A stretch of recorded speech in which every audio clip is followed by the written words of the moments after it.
बिस्मिल्लाहिर्रहमानिर्रहीम। Animals info channel की तरफ से मोहम्मद दानिश शबीर कम्बो का अपने तमाम दोस्तों को अस्सलाम वालेकुम। दोस्तों, हम अफजल अब्बास भाई के घर आए हैं।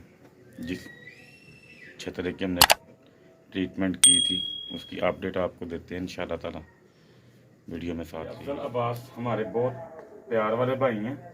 इनके जानवर की कंडीशन आपके सामने थी। अब देखें माशाल्लाह, ये ज़ख़म, ये सोजिश, हर चीज़ माशाल्लाह ठीक हो गई है। बाकी अफजल अब्बास भाई से पूछते हैं, भाईजान इसकी कंडीशन क्या थी जब मैं आया था आपके पास? हाँ जी भाईजान, ਇਹਦੀ हालत बहुत खराब सी। कीड़े सन ते खा पी कुछ नहीं रहा। जी जी, कुछ नहीं सी खा रहा। ठीक है। ते हुन माशाल्लाह जख्म तकरीबन ठीक हो गया कि मुकम्मल ठीक हो गया? मुकम्मल ठीक हो गया। जुगाली वगैरह करता है हर चीज बुखार भी बिल्कुल ठीक। ਤੁਸੀਂ ਇਹਦੇ ਇਲਾਜ ਤੋਂ ਮੁਤਮਈਨ ਹੋ? ਬਿਲਕੁਲ मुतमईन है माशाल्लाह। जानवर बिल्कुल तंदुरुस्त है। कोई किसी किस्म ਦੀ ਕੋਈ ਪ੍ਰੋਬਲਮ ਇਹਨੂੰ? माशाल्लाह बिल्कुल ठीक है। ਤੁਹਾਡੇ ਸਾਹਮਣੇ ਹੈਗਾ ਜੀ, ਦੇਖੋ। ਅਸੀਂ ਇਹਦਾ ਇਲਾਜ ਕੀਤਾ ਕਿਸ ਤਰ੍ਹਾਂ ਸੀ, ਜ਼ਰਾ ਦੋਸਤਾਂ ਨੂੰ ਜ਼ਰਾ ਦੱਸ ਦਿਓ ਕਿ ਅਸੀਂ ਇਹਨੂੰ ਕੀ ਕੀ ਇਸਤੇਮਾਲ ਕੀਤਾ ਇਹਦੇ ਉੱਤੇ। ਇਹਦੇ ਤੇ ਭਾਈਜਾਨ ਅਸੀਂ ਪਿੰਕੀ ਦਵਾਈ ਜੀ, ਫਿਰ ਅਸੀਂ ਇਹਦੇ ਤੇ ਬਸ ਹਲਦੀ ਤੇ ਤੇਲ ਜੀ ਦੇਸੀ ਇਲਾਜ ਕੀਤਾ। ਇੰਜੈਕਸ਼ਨ ਕਿਹੜੇ ਲਗਾਏ ਨੇ ਇਹਨੂੰ? ਇੰਜੈਕਸ਼ਨ ਇਹਨੂੰ ਦੋ ਲਾਏ ਨੇ ਅਸੀਂ। ਇੱਕ ਜਿਲਦ ਵਾਲਾ ਲਾਇਆ ਜੀ, ਜਿਲਦ ਵਾਲਾ ਇੱਕ ਲਗਾਇਆ। ਇਹਦੇ ਜ਼ਖਮਾਂ ਦਾ ਲਾਇਆ ਸੀ। ਉਹਦਾ ਨਾਮ ਤਾਂ ਨਹੀਂ ਪਤਾ, ਨਾਮ ਭੁੱਲ ਗਏ।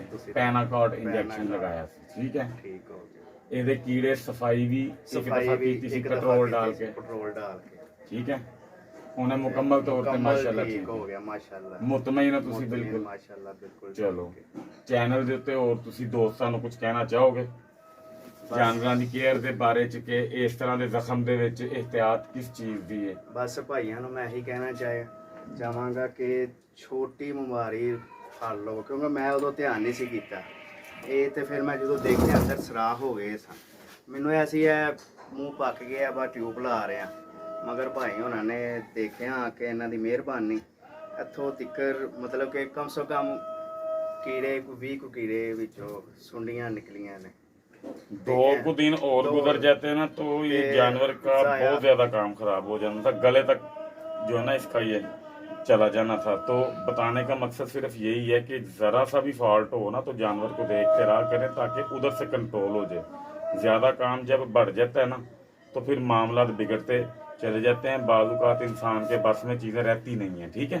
तो कोशिश किया करें अपने जानवरों की केयर अच्छे से जो है ना किया करें ताकि आपका जानवर जो है ना ग्रोथ अच्छी करे। अगर वो आए दिन बीमार होता रहेगा या उसको ये इस तरह के मामला होते रहेंगे, ग्रोथ के अंदर जानवर की जो ना फर्क पड़ता है बहुत ज़्यादा, तो फिर वो साल तक ना उतना अच्छा तैयार नहीं होता, ठीक है। तो इसी तरह फिर इंशाल्लाह ताला आपको जो है ना नेक्स्ट वीडियोज़ में मुलाकात होती रहेगी। दुआओं में याद रखिएगा इंशाल्लाह ताला। अल्लाह ताला आप सबका निगहबान। अस्सलाम वालेकुम।